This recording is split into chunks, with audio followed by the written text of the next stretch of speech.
যারা রোজা রাখেন, অনেকজন এরকম আছেন যে রোজা রেখে সারাদিন কাজ করেন, কাজ করতে করতে অনেক ক্লান্ত হয়ে গেছেন।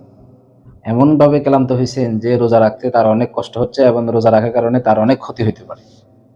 তো সে কি রোজা ভাঙতে পারবে? এবং সে রোজা যদি ভাঙে তো তার কাফারা দিতে হবে। একটা কাজা আর একটা কাফারা। তার কি কাফারাও দেওয়া লাগবে না শুধু কাজা আদায় করলে হবে?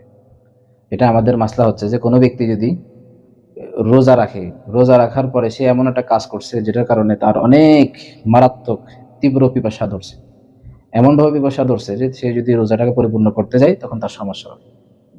অর্থাৎ তার শরীরের বিভিন্ন ঘাটতি দেখা যাবে অথবা সে মারা যেতেও পারে।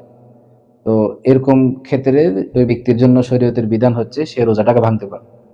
কোরআনের মধ্যে আয়াত আছে যে ওয়ালা তাকাতুলু আনফুসাকুম, তোমরা নিজেদেরকে নিজেরা হত্যা করো না। ওয়ালা তুলকু বিআইদিকুম ইলা তাহলুকা, তোমরা নিজেদেরকে ধ্বংসের দিকে ধাবিত করে দিও না। তো সুতরাং কোনো ব্যক্তি যদি এরকম পর্যায়ে পৌঁছে যায় যে রোজা রাখতে তার ভীষণ কষ্ট হচ্ছে এবং সে যদি রোজা রাখে তার ভীষণ অসুস্থ হতে পারে অথবা তার বড় একটা ক্ষতি হতে পারে, তো ওই ব্যক্তির জন্য রোজা ভাঙ্গিয়ে দেওয়া যায় যে ওই ব্যক্তি পরবর্তীতে একটা কাজা আদায় করে দিতে হবে, কাফারা না দিলেও চলবে। সে যে এই কাজটা করছে যে রোজা রাখি, এই বিভিন্ন রকমের দুর্যোগ করছে, বিভিন্ন কাজ করছে, যে কাজ করছে ওই কাজটা করার কারণে তার মধ্যে যে দুর্বলতা আসছে, এই কাজটা তার জন্য মাকরুহ হয়েছে।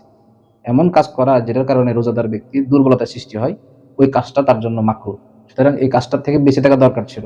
এই যে কাজ করছে এটা মাকরুর মতো গুনাহ হবে, কিন্তু ওই ব্যক্তি ওই পজিশনে যাওয়ার পরে, ওই সিচুয়েশন সৃষ্টি হওয়ার পরে রোজা ভাঙতে পারবে, সমস্যা নেই।